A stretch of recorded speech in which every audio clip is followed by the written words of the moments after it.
microscope. Remember that Christians had no churches. They were lucky if they could find a priest. They worshipped in caves and cemeteries, in hiding. They risked their lives even under the cover of darkness to celebrate the Holy Eucharist. To be a Christian was dangerous. To be a priest was insane. And if you were an ordained priest or bishop, because what did they think? If I can get rid of the priest, I get rid of the flock. Didn't Jesus say that on the night before his crucifixion? It is written, I will strike the shepherd, and the sheep will be scattered. You see? So the saint, though, for whatever reason, was able to survive many years as a priest. But in his elderly years, another persecution broke out. He was arrested, imprisoned, repeatedly tortured, refusing to renounce Christ. Well, the emperor begged him to deny Jesus. Listen to how he answered him. He said, I'm an old man. Now, this guy was old. He was probably over 100 when he was arrested. He lived to 107. This guy was old. All right? I'm an old man approaching the end of my temporary life. I don't want to lose the blessings of heaven because you're beating me up. And so he was martyred at the age of 107, and his relics, his remains, his skull, reside at the monastery of St. Stephen on Matera in Greece. That's why the Orthros today, over and over again, right? It mentioned the people of Greece celebrating the feast because they have the relic of St. Carambos. I want to share a miracle that he did in the 20th century, almost 1900 years after his birth, during the Second World War in the southern Greek city of Philatra. The city had been defeated by the Nazi horde, and so the people were just waiting to see what was going to happen to them. Well, some of the citizens tried to sabotage one of the tanks or something like that, or kill one of the German soldiers. The commander of the garrison near that city, his name was Officer Kunster. I grew up in Munster, Indiana. Kunster with a K, right? He received the order then from the commander, the regional commander, to burn the city, to kill the saboteurs, and take the 1,500 citizens captive, sending them to certain death in the concentration camps in Nazi Germany. Well, the parish priest in the city, Father Theodore Patsakis, you can read the story, you know, all this beautiful story, advised the people of the impending plan of the Nazis. He asked them to go to their homes, underground, to pray fervently to God, and he would spare them. He specifically asked them to pray to St. Carambos, who was the patron saint of Philatra. He didn't disappoint them. As the writers put it, quote, the saint heard their prayers. He appeared in a dream to the German officer and told him this. This is the first dream. He had several before he listened. Listen, my son. Do not carry out the orders you are given, or something bad will happen to you. The dream was so vivid, Kunster would say, that it left an impression on him that he could not shake throughout that whole day. And I have to say, I've had things like this happen to me in the time of my calling to the priesthood and through my priesthood. You just can't shake. So I'm sure you've had them too. At first, the officer wanted to ignore the order, so he delayed. He goes, I'll wait a day or two. It'll go away. However, he started to make the plans again, and the saint appeared a second time. He said, if you do what you're planning to do, you will never go back to Germany. You'll never see your wife or your kids. You'll die right here. So you better think about what you're doing. Now he was afraid. Now he was afraid. He waited another day and had another dream. He says, you know what? He said, I can't do this. I'm going to call the commander. I'm going to resign. So guess what? He calls the commander up. He's telling the commander the story. The commander's blank at the other end of the phone. He said, I had the same dream. Cancel the order. Leave those people alone. Go to the next city. This is a true story from 1944. Well, from year 108, 150, look, I mean, was that 1,800 years after his death? Here we find in the life of St. Carambos, a 20th century miracle, testifying to the power of what? Intense and focused prayer. Even though the people were faced with a seemingly impossible situation, with certain death, they were delivered through the prayers of this saint, who in turn interceded for them to God. Do we not find this very same thing today in the gospel? In the gospel we find, now we have to remember, we're Tyre and Sidon. Let's put this in the context. Tyre and Sidon were away from Israel and Judah. Jesus was in Gentile territory. He was on vacation, let's say. He was away from the crowds. Nobody really should have known who he was. Yet a woman appears out of the crowd, described only as a Canaanite woman, helpless citizens of Philatra, begging for help for her daughter who was suffering from demonic possession. With a similar intensity and humility of heart of the people of Philatra, the persistent mom refused to go away, even when she was rebuffed initially by the apostles and by Jesus. Who interceded with Jesus for her? The apostles. They said, get rid of this lady. She's causing a ruckus. Send her away. She's crying out. Kadgazi means she's yelling. She's crying out so all the people around can hear. Yet Jesus condescends to stop, even after he says, I'm not going to do it for you, when she showed faith. With a similar intensity and humility of the people of this little town in southern Greece, Jesus exclaimed, Yina Megali Episis, great is your faith. In other words, why did he do the miracle even though she was a Gentile? You got to catch it, now pay attention. Because her faith was greater than all those people he had just left in Palestine. By faith, she became an Israelite. Isn't that exactly what Paul says by baptism we become? Her faith was greater than all of them. Because she said, even if you only want to give, you at least have to give a crumb to the people that don't know anything. This moved Jesus' heart to read. That's what the people of Greece were saying. Give us a crumb. Our city is already destroyed. Give us a crumb. And the Lord did not turn them away. Both examples, from Philatra and the Canaanite woman's story. In both examples, there's people who are pursuing Christ. They're grabbing onto him. In an immediately impossible situation where it would be easy to what? To give up. It's over. There's no hope. But every one of those situations, each of those situations was transformed by prayer, the humility of the human heart. I remind you that today's epistle, which was taken from Paul's instruction to the young bishop Timothy, he ordained for the Christians at Ephesus. I remind you that Paul was Timothy's spiritual father. He had ordained him.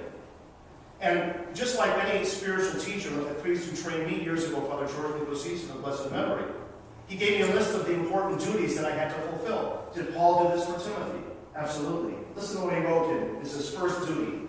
Quote, Timothy, my son, I exhort, first of all, not last or second or third, first of all, the supplications, prayers, intercessions, and giving of thanks be made for all people. What is he telling him his first duty as a bishop of the church is? To pray. What is my first duty as a priest? To pray. What is the first duty of the parish? To hold prayer services.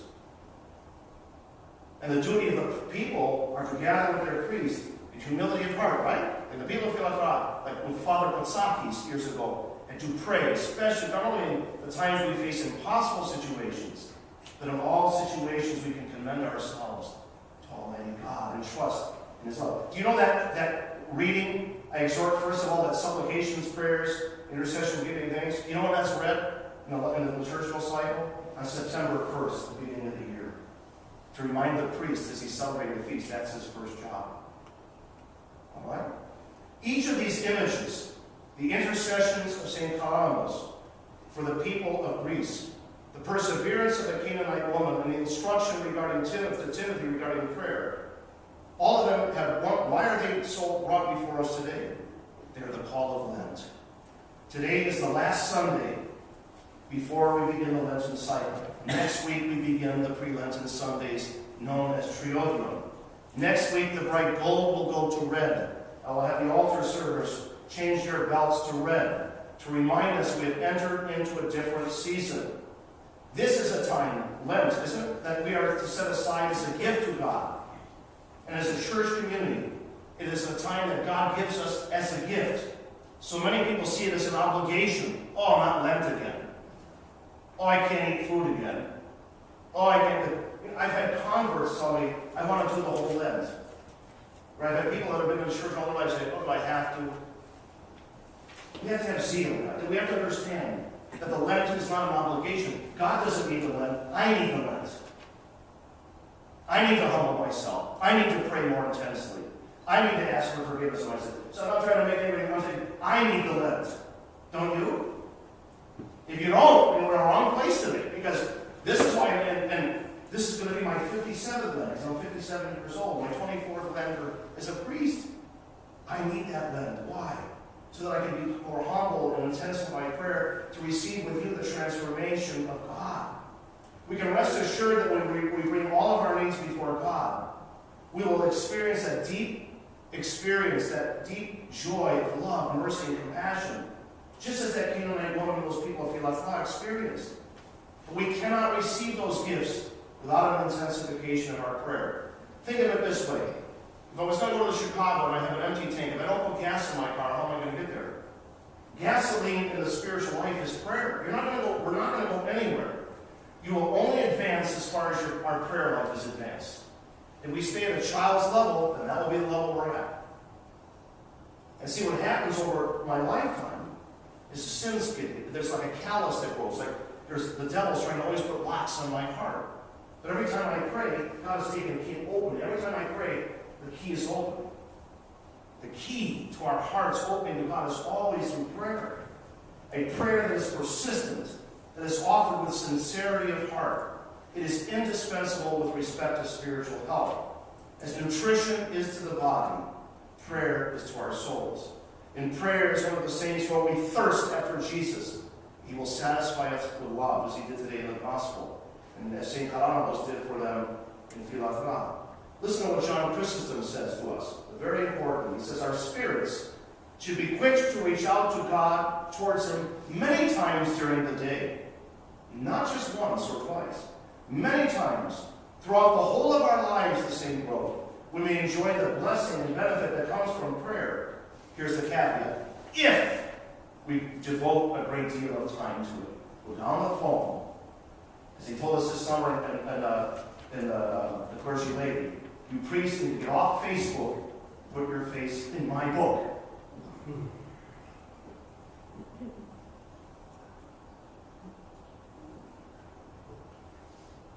Without prayer, we don't do anything. It doesn't matter how much money a church has. Ask the people in the parish where I served before. If you have $800,000 in the bank, the bishop will not send them a priest. The man was going to be crying on the phone. Doesn't matter. The devil is not afraid of money. He's afraid of people that are going to humble themselves in prayer like those people in Philadelphia. That's what he's afraid of the most. That's what he wants to stop. He will encourage you to give up and not go into the Lent. I remind you, though, in The Way of the Pilgrim, the 19th century, that beautiful book about the pilgrim seeking the answer to ceaseless prayer taught by St. Paul. He wrote, and it's written in the book, interior prayer costs nothing but the effort for us to sink down in the silence and the depths of our own heart as we call more and more on the name of Jesus. Everyone who does this feels at once the inward warmth and light of God. Isn't that beautiful? Going on for the Russian fathers, there is no life without prayer. There's no spiritual life without prayer. The soul of orthodoxy, listen to this, the soul of orthodoxy consists in the gift of prayer. That's from St. Theophan in the 19th century. Prayer is the test of all things. If prayer is right, everything is right in our lives, in our parishes, and in our homes. When prayer is not present, then all kinds of evils start to fill the void. The church, my dear brothers and sisters in Christ, over these next several weeks will give us many opportunities to deepen our prayer life during the Lenten pilgrimage that we will make once again together to the cross and resurrection of Jesus. The promise of return is deeper than the one made to the German officer, Kunster, who did make it back to Germany. I want to finish the story about him in a minute. The promise of return of Lent is not to Germany. The promised home is closeness, intimacy, and intimate love and conversation with God through Christ. The Lord offers us this personal taste of paradise if we will endure the journey together. After the Second World War, till the end of his life, Kunster returned every year to Philadelphia with his wife and his kids. He always went back there on the feast of St. Caranos. Now, he didn't know who the old man was in the dream. So after this happened, when he was still a soldier, he was having the people take him through the churches, because he said, this old man appeared to me. It was said that when he went before the icon of St. Caranos, he said, that's him. And they told him who he was. He went right to his knees, covered his face, and started praying and begging for mercy in German, in his German language. Greece didn't even understand what he was saying, but they saw the position of his body. He returned every year for the feast. Remember the tree of Zacchaeus? Returned every day to that tree. Because that's where his life was transformed, right, Penny? He returned every year to that feast because through that saint, his life was transformed. His life was forever changed for the good. It is God's desire that through prayer, through our Lenten journey that is coming, our lives and relationships with him will be forever changed as well. Just as it was for the people of Philatra, for the German officer, for the Canaanite woman, and for that young bishop of Ephesus, Timothy. May all of us enter now into that deeper realm of prayer throughout the holy season that begins next Sunday. And I bless all of you in the name of the Father, and of the Son, and of the Holy Spirit. God love you. For